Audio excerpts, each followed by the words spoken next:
So when I say this client is not really optimized for recent computers because this was made back in 2010, 2011, somewhere in that range. It only supports CPUs that have no more than 8 cores. I have a 32 core setup here. And so I have to use a program called... what's going on here? I have to use a program called Process Lasso in order to get it to run on just 8 cores. So hopefully... So sometimes when it launches too quickly and Process Lasso can't recognize it and limit it up. So we're going to start. Exploring areas is a thrilling experience. During your time here, you will be able to talk, join, and adventure with many other individuals in an experience that is unique to online games. That being said, we have no desire to see your real life suffer as a consequence. I.e., don't get completely addicted and don't, forget your please do not forget your family, your friends, your school, or your work. Do you wish to continue? Yes. They had really big plans for this, and as you know, if you don't know the story, they had to destroy the entire world this game is on because Square Enix was losing tons of money off of it. We're going to create a new character, but for now I'm going to log into my normal Maria character.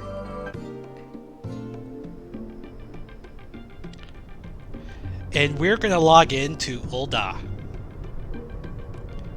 which has some unique music, which, I don't know, hopefully y'all can hear the music and, like, those levels are correctly. This is my first time using Twitch for streaming, so I don't know how good it's going to be. Alright. Here is Ul'dah. Here is Final Fantasy XI Maria, or Final Fantasy I Maria. And just like in modern day Final Fantasy XIV, you can use emotes.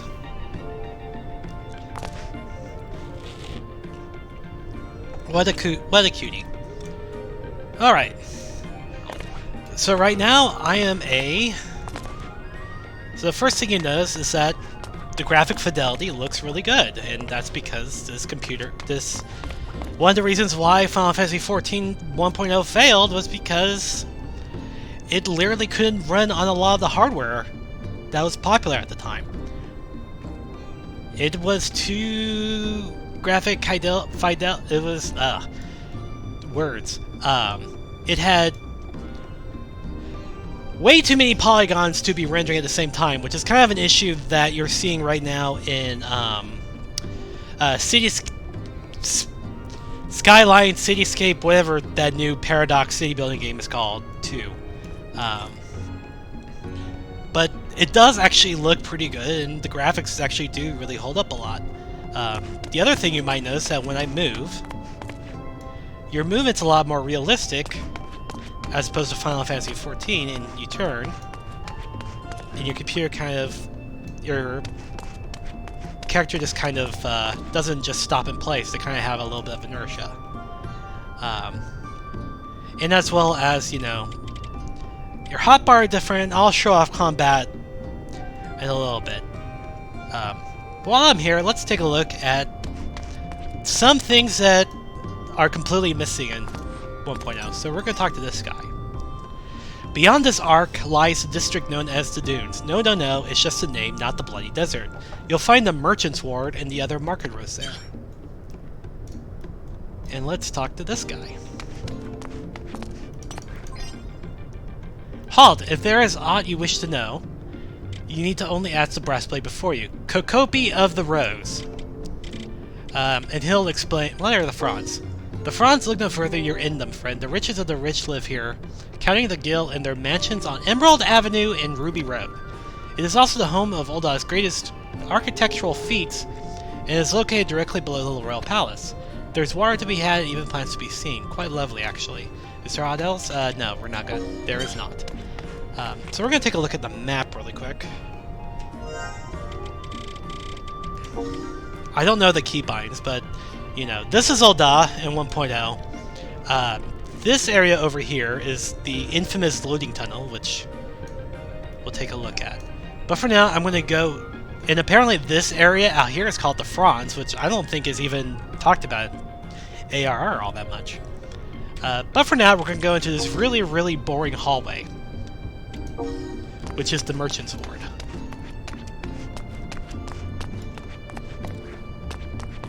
Oh, I have to... I think I actually have to talk to you to get in.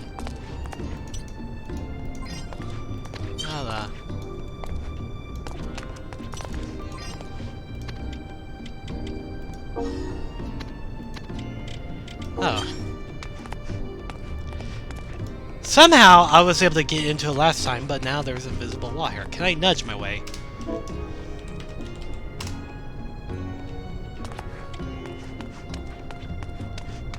Apparently yes, but yeah, there's a huh. Okay, well that plan failed. Let's do something else. Professional... I am not a professional streamer. I am just doing this... Come on. So... One of the benefits of private server is that I'm able to nudge myself. Which is always kind of a fun thing to do. It moves you a couple of yalms forward. Here's Yu Hase, which, if you know from ARR, is not really a good individual. He, well, not to get into spoilers, but he's kind of like a minor antagonist. And he's here speaking like Urianje for some reason. So to use the Aetheryte, you can't actually use them directly like you can in like Final Fantasy XI or modern Final Fantasy XIV. You have to talk to the Grand Company member standing right next to it, and we're not going to go to any of these right now.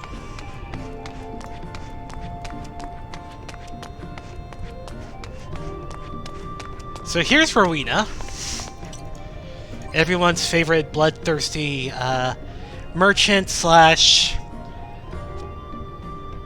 character in most, if not all, of the Relic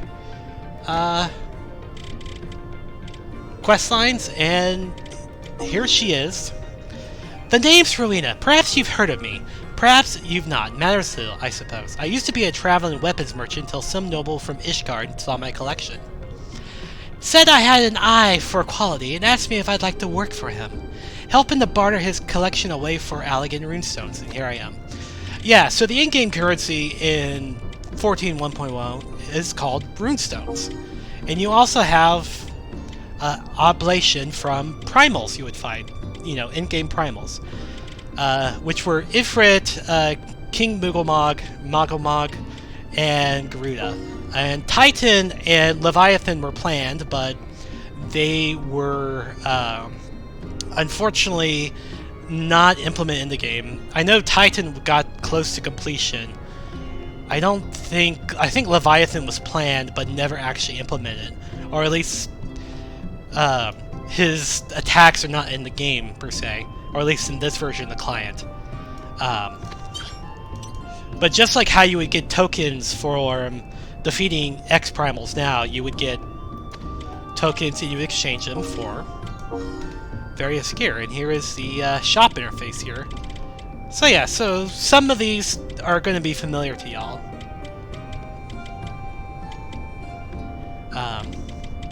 Also, two-handed Conjurer's Arm, and then a one-handed Thaumaturge's Arm, which I think after like level 45 you don't have any more one-handed mage weapons. And then runestones are kind of like your tombstones in modern AR. Some thousands of years gone, there was this mighty empire that spanned across the realm. The Elegant Empire, it was called. And for some reason or the other, they saw fit to carve him up a hoard of tiny round stones with symbols representing the 12. Now, why a well-endowed noble will part with his collection of relics in exchange for a few hoary pebbles, I cannot begin to fathom, but then again, I ain't one to question my employer's motives, as long as I'm paid the coin I'm due. Yeah, so let's look at the runestones. I don't have any, but, as you can see, these are Templars and Buccaneers gear and Harlequins gear, which was in-game gear in Final Fantasy XIV 1.0, but you actually get these now in, I believe, Desmel Darkhold in Modern AR. And if I click on one, I can't actually... And the runestones all have different types, and I don't have any, so I can't do this. And you can't, like, try on anything. But you'll see that there's a materia slot on these, and we'll talk about materia in a little bit if I can find the seller. I know there's one in Gridania. I don't think there's one in Ul'dah.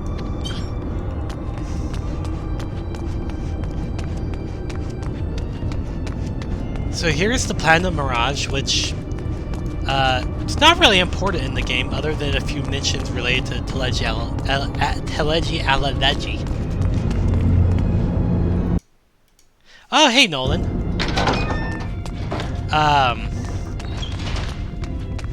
So I point out this on my blog, but Shamani Lomani is here, who is a relatively important character in ARR, but has a completely different role in 1.0. So tell me, Traveler, what of our Ul'dah here has surprised you the most? I must say, I myself was astonished by the lack of violence in the city, given all I heard of the struggles for power and money. We Alamegans may not be welcomed by y'all, but I have not seen so much of a single stone thrown in here in the name of hatred. I can't remember if ARR Shamani was Alamega or not. I think he was, but he was the one. He was the blind Lalafell, basically. I wager I can guess how much gil you've got in that bag, by the way. What say you, stranger? Not interested? Fair do, smart arse.